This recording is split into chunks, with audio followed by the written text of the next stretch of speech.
Bienvenidas y bienvenidos a nuestra sesión virtual de nuestro curso de Teoría del Estado. En esta ocasión vamos a hablar de un texto central, quizá el texto después de Leviatán, Forma y Poder de una República Eclesiástica y Civil de Thomas Hobbes, publicado en 1651, quizá el texto más importante después de Leviatán en la producción de la teoría política moderna, y es nada menos que Los orígenes del totalitarismo de Hannah Arendt, un texto que coincide en la terminación del año 1951. Lo publica Hannah Arendt originalmente. Y, por supuesto, es una auténtica enciclopedia sobre la teoría política del siglo XX, y vamos a enfocarnos en ciertos parágrafos, en ciertos capítulos inteligentemente seleccionados para los propósitos finales de nuestro curso. El gobierno totalitario, no obstante su manifiesta criminalidad, dice Hannah, se basa en el apoyo de las masas. Hay un gran respaldo por parte de las masas.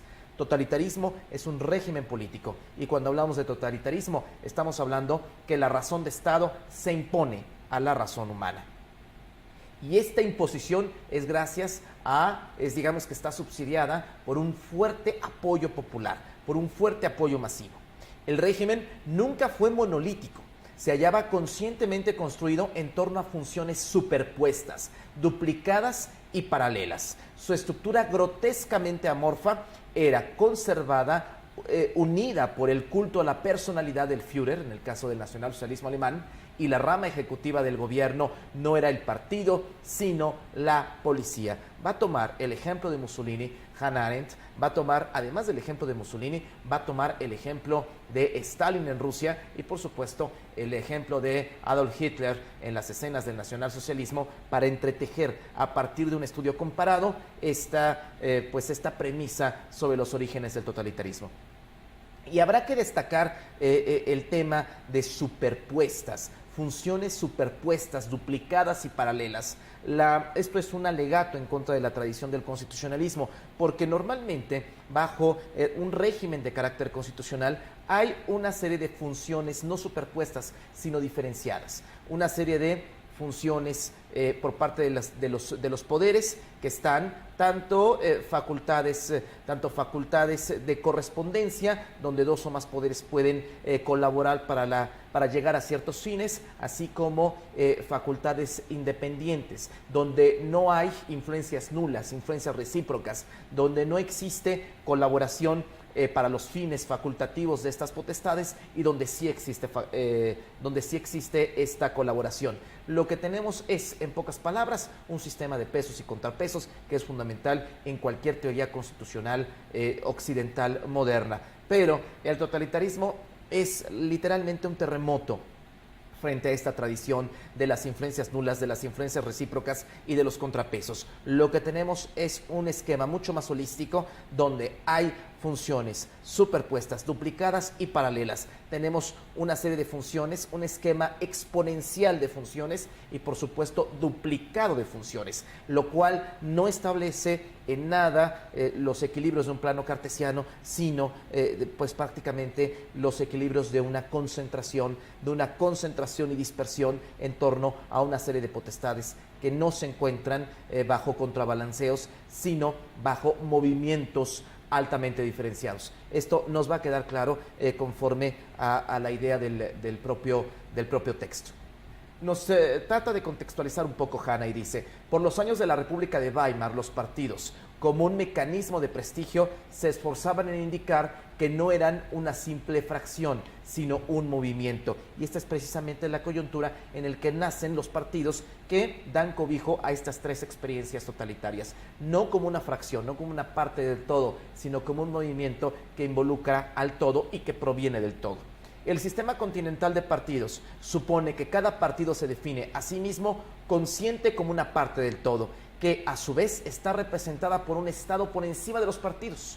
Por eso, una dominación de un partido solo puede significar la dominación dictatorial de una parte sobre todas las demás. Estamos hablando de un régimen de carácter totalitario y que se enclava perfecto con un esquema de partido único, y que, por supuesto, en los enclaves de la forma gubernamental, pues estamos hablando de un esquema absolutamente dictatorial. y esto significa emergente, excepcional. ¿En qué consistió la interpretación mussoliniana del Estado corporativo, por ejemplo? Fue un intento de resolver el antagonismo entre el Estado y la sociedad, en la que había permanecido la nación-Estado a lo largo de toda su tradición, mediante la integración de la sociedad en el Estado. El movimiento fascista, en el caso de Mussolini, suponía un partido por encima de todos los demás partidos, porque afirmaba representar el interés de la nación en conjunto, convirtiendo a todo el pueblo en parte del Estado. Precisamente por eso hablábamos de mecanismos de concentración y dispersión, de integración y de exclusión a través de esquemas superpuestos. No es, digamos que, un plano cartesiano y poderes independientes y contrapuestos, sino es más bien una especie de círculos concéntricos, círculos dentro de más círculos con funciones no del todo clarificadas.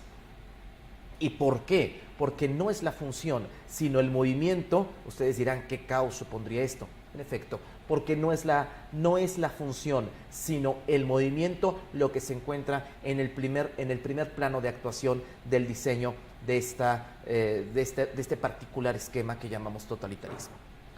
Solo en Alemania nazi y en la Rusia soviética, el ejército y el Estado se convirtieron en funciones subordinadas al movimiento. El Estado totalitario es un Estado solo en apariencia, porque ustedes dirán, bueno, ¿y entonces dónde está la estructura? Es que no hay estructura. Estamos hablando de una suerte de matrioshkas, donde una figura contempla a la otra y a la otra y a la otra, y así sucesivamente en esquemas superpuestos. ¿Dónde está la estructura? Es que el Estado totalitario es un Estado únicamente en apariencia, donde el movimiento, lo que decíamos hace un momento, ni siquiera se identifica con la necesidad del pueblo. El movimiento se halla sobre el halo del Estado, sobre estas figuras concéntricas y sobre el pueblo, dispuesto siempre a sacrificar a ambos en aras de una ideología. Solo el populacho, ideología como falsa conciencia, como siempre pues nos ha contado Marx desde siempre, desde el siglo XIX. Solo el populacho y la élite pueden sentirse atraídos por el ímpetu mismo del totalitarismo. Y es que, en efecto, el totalitarismo tiene el respaldo de las masas populares, del populacho, de la plebe, pero también tiene el respaldo de la élite. ¿Cuántas figuras, el propio Carl Schmitt, Martin Heidegger, entre tantas otras figuras destacadas, siguieron al Führer hasta sus últimos momentos, hasta sus momentos más críticos? Solo el populacho y la élite pueden sentirse atraídos por el ímpetu mismo del totalitarismo. Las masas solo pueden ser ganadas por la propaganda, y aquí sale un instrumento capaz de cohesionar, un instrumento capaz de homologar lo que es distinto de manera artificial. Este instrumento artificioso, a partir del cual, violento por supuesto como todo instrumento, a partir del cual se borran las diferencias, que es la propaganda. La propaganda y el terror ofrecen dos caras de la misma moneda, nos dice Hannah Arendt. Allí donde el totalitarismo posee un control absoluto, sustituye a la propaganda con el adoctrinamiento y utiliza la violencia no para asustar al pueblo, sino para ejecutar sus doctrinas ideológicas y sus mentiras prácticas. Esta no estructura, este no Estado, este contraestado que supone el régimen totalitario, tiene instrumentos capaces de depredar la estructura y hacer que todo el cuerpo sea un cuerpo dinámico en un movimiento constante y sistemático. Y estos instrumentos son, en efecto, la propaganda y el terror, dos caras de la misma moneda. El terror sin propaganda perdería gran parte de su efecto psicológico. ¿Estás conmigo o estás contra mí?, diría Bush recientemente. Mientras que la propaganda sin terror no supone todo su impacto. La violencia y la propaganda no son necesariamente contradictorias. El uso de la violencia puede ser parte de la propia propaganda, desde el momento en que la propaganda es un instrumento, toda violencia es instrumental y la violencia es muda por definición. Y ustedes se preguntarán, pues ¿cómo es posible que la propaganda sea un elemento, un mecanismo de violencia cuando es muda por definición? Es que la propaganda manda un mensaje, pero un mensaje que no revela absolutamente nada. en todo caso, que catapulta un prejuicio y que en vez de construir un espacio entre los hombres, que es un espacio público-político, se encarga de atomizar, de flagelar este espacio, reducirlo a su mínima expresión, acabando con la capacidad de acción de los hombres y de asociación con otros. Allí donde es llevado a la perfección el dominio del terror, como en los campos de concentración, la propaganda evidentemente desaparece por completo. La propaganda, en otras palabras, es un instrumento y posiblemente el más importante del totalitarismo en sus relaciones con el mundo no totalitario. El terror, al contrario, constituye la verdadera esencia de la forma de gobierno. Tendríamos propaganda al exterior de las estructuras totalitarias, porque además hay un apetito imperialista por parte de los totalitarismos, y al interior, para generar esta atomización artificiosa, pues lo que realmente tenemos para generar para inhibir esta capacidad de interacción que tienen los hombres por impulso, no exactamente biológico, pero sí natural. Pues entonces al interior lo que tenemos es el terror, y al exterior lo que tenemos es la propaganda. Por eso son dos caras de la misma moneda. La presunción de infalibilidad, de que no se equivoca, el Führer siempre tiene la razón, no está basada en una inteligencia superior de Adolf Hitler, sino en la interpretación correcta de las fuerzas esenciales, fiables, existentes en la historia o en la naturaleza. El Führer no se equivoca porque interpreta el movimiento, porque es el único capaz de interpretar el movimiento, y porque no hablamos de una estructura, sino hablamos de un movimiento con elementos superpuestos. La propaganda totalitaria perfecciona, desde luego, las técnicas de la propaganda de masas que nosotros vemos en las democracias occidentales, pero ni las inventa, ni mucho menos origina sus temas. Eso también es un asunto central. Ya existía propaganda mucho antes de los surgimientos de los totalitarismos en la década de los 30 del siglo XX pasado. ¿Cuáles son? Toda paradoja tiene estructuras, e incluso un contraestado. Toda estructura tiene paradojas, más bien dicho. E incluso un contraestado, una no estructura, también tiene fallas intrínsecas. Y hay fallas intrínsecas, peligros para la persistencia de la vida totalitaria. ¿Cuáles son las paradojas del movimiento totalitario? Las dos grandes debilidades del movimiento totalitario. El hecho, dice Hannah Arendt, de que podría tornarse osificado mediante su evolución hacia el absolutismo. Es decir, el hecho de que el movimiento perezca en virtud de la figura, y que el totalitarismo revierta en una suerte de contracción, no hacia el imperialismo, sino hacia el absolutismo. Por eso habla de osificar, que se petrifique, que se personalice, que se frisee. El hecho de que podría tornarse osificado mediante su evolución hacia el absolutismo, hecho que tarde o temprano acabaría con el impulso interno del movimiento. O bien, es decir, que el movimiento se transforme en inercia, y que esta inercia sea personificada, sea estandarizada. O bien puede evolucionar hacia el nacionalismo, frustrando su expansión exterior, sin la cual no puede sobrevivir el propio movimiento. Ambos peligros, tanto el nacionalismo como el absolutismo, son peligros mortales para el totalitarismo, porque ambos, el primero, en el caso concreto del absolutismo, convierte el movimiento en resistencia, en inercia, y en el caso concreto del nacionalismo limita el movimiento a las fronteras nacionales de este régimen totalitario, quitándole un elemento central, quitándole la posibilidad de que este movimiento sea expandido y que llegue a más fronteras, por supuesto con un apetito evidentemente imperialista. El totalitarismo persigue como objetivo último una dominación global. En su defecto, perderá todo tipo de poder que en sus frases más desarrolladas haya conquistado. El totalitarismo en el poder utiliza la administración del Estado para su fin de conquista mundial a largo plazo, y para la dirección de las sucursales del movimiento. Sucursal del movimiento, esto es central precisamente para aquellos estados protectorados, para aquellos territorios que poco a poco va conquistando la dominación totalitaria. Establece a la policía secreta como ejecutora y guardiana de su experimento doméstico de constante transformación de la realidad en ficción, y finalmente erige los campos de concentración como los laboratorios especiales para realizar su experiencia de dominación total. ¿En qué radica la ilegalidad de los asuntos totales? Decíamos que la dominación de un partido es una dominación la mayoría de las veces de carácter dictatorial, y cuando hablamos de dictadura estamos hablando de una excepción, de la ruptura de la norma. Entonces, ¿en qué radica la ilegalidad de los asuntos totales? Y habrá que establecer la distinción entre asuntos públicos y asuntos totales. Aquí, dado que todo es público y desaparece la esencia de lo privado, lo único que tenemos son asuntos públicos, asuntos totales, no públicos y mucho menos políticos. Muchos reglamentos válidos se dejaron de hacer públicos, se dejaron de hacer transparentes, se dejaron de hacer accesibles.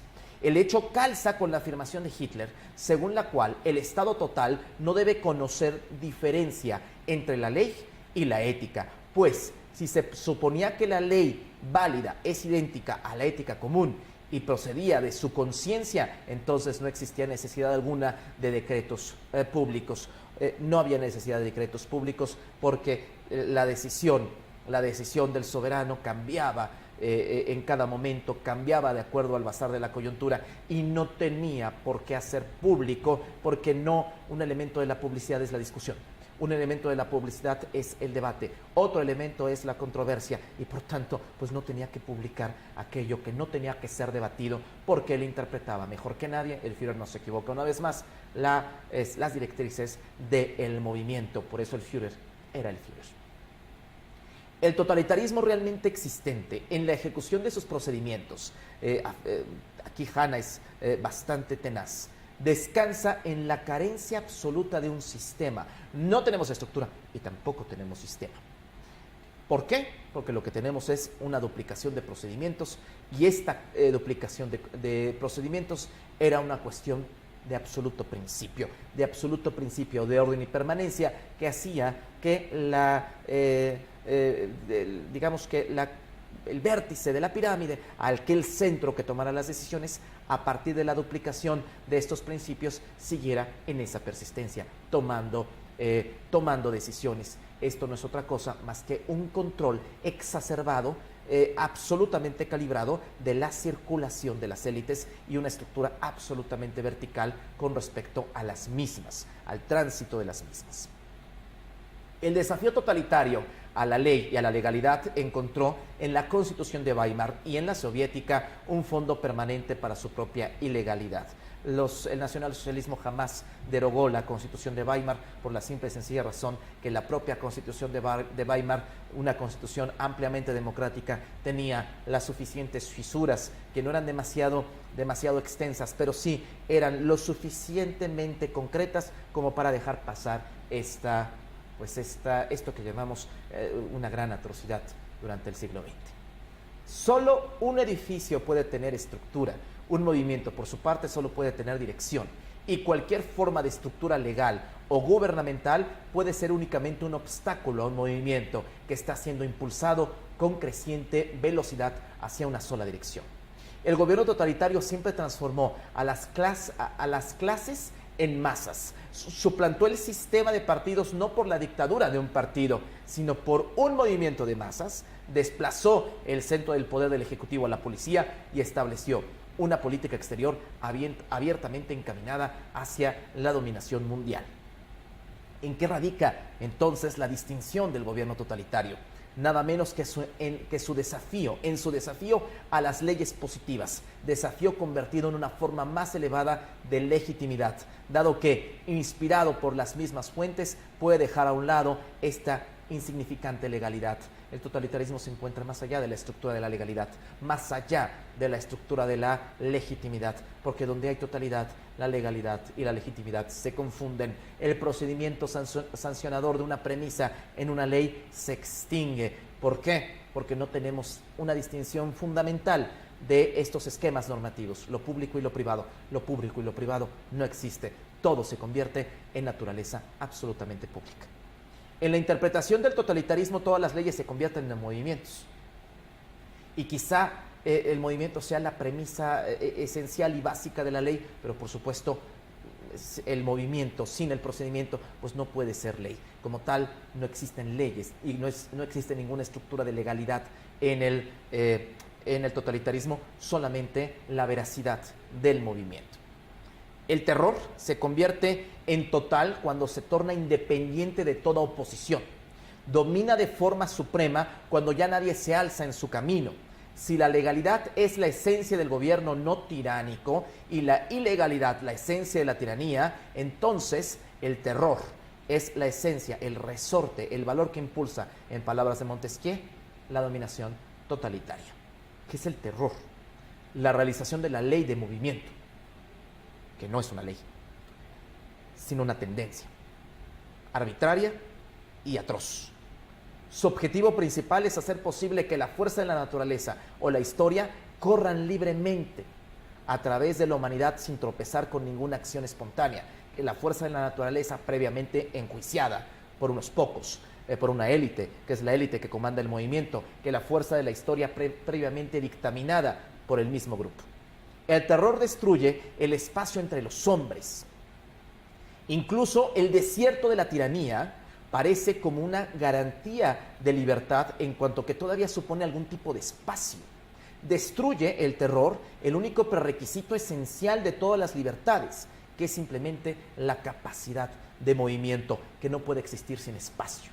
El totalitarismo es una renuncia al movimiento individual frente al gran movimiento de la masa, que está, por supuesto, incolora, informe, pero perfectamente dirigida propagandísticamente por estos instrumentos artificiales y dirigida cumpliendo objetivos muy concretos que están absolutamente desligados e independientes de esta masa ni siquiera ciudadanos, de esta masa de dominados. Todas las ideologías contienen elementos totalitarios, esto es central. Pero estos solo se encuentran desarrollados plenamente en movimientos totalitarios. Y es que en efecto vemos todavía mecanismos de reproducción totalitaria en democracias occidentales, en repúblicas perfectamente cimentadas. Pero para que estas ideologías que tienen elementos totalitarios se encuentren desarrolladas, se necesitan movimientos totalitarios, es decir, ausencia de estructura, ausencia de sistema. ¿Cuáles son las tendencias de toda ideología? Nunca explican lo que es, sino lo que ha llegado a ser, lo que ha nacido y ha pasado. Se emancipa de la realidad que percibimos, insiste en una realidad más real, más verdadera, oculta tras todas las cosas perceptibles y por supuesto revelada por unos pocos. Ordena los hechos en un procedimiento absolutamente lógico que comienza en una premisa axiomática aceptada, deduciendo todo a partir de ahí. La lógica es un elemento quizá central de la dominación totalitaria, pero recordemos que la lógica no supone pensamiento y la lógica siempre puede suponer una trampa. La fuerza coactiva de la lógica es movilizada para evitar que nadie comience a pensar y por tanto el pensamiento una forma de acción, que nadie comience a accionar, a comenzar algo nuevo, distinto, a activar un movimiento diferenciado del movimiento de la masa genérica. ¿Cuál es el objeto ideal de la dominación totalitaria? No fue el nazi comunista convencido, sino la eliminación de la distinción entre el hecho y la ficción. Una reinvención de la apariencia. Una invención de la apariencia a partir de ficciones. El terror puede dominar de manera absoluta solo a hombres aislados. El aislamiento puede ser su más fértil terreno, el comienzo del terror y siempre su resultado. El aislamiento, la ausencia de espacio entre los hombres es el comienzo del terror y es la magnificación de su resultado. Son individuos aislados, dominados aislados, incapaces de interaccionar, pero presas todos de manera impersonal, de manera artificial y abstracta, de un movimiento más alto donde solo un intérprete, el Führer, la cabeza del Estado, Stalin, Mussolini, son capaces de revelar. Cada final en la historia contiene necesariamente un nuevo comienzo. Este comienzo es una promesa que antes de convertirse en un acontecimiento histórico es la suprema capacidad del hombre. Políticamente se identifica con la libertad del hombre. Este comienzo es desde luego el hombre. ¿Por qué cierra Hannah Arendt con esta casi profecía? por una simple y sencilla razón, porque siempre hay una esperanza frente al totalitarismo. Y más allá del absolutismo, y más allá de otro tipo de esquemas donde pueden poner en riesgo a la estructura totalitaria como el nacionalismo, bueno, pues siempre está el hombre como un nuevo comienzo para transformar la esfera inmediata de acción. La acción entre los hombres, la política entre los hombres, como el elemento que es capaz de rasgar, la resistencia quizá, el elemento de rasgar esta no estructura, este contraestado.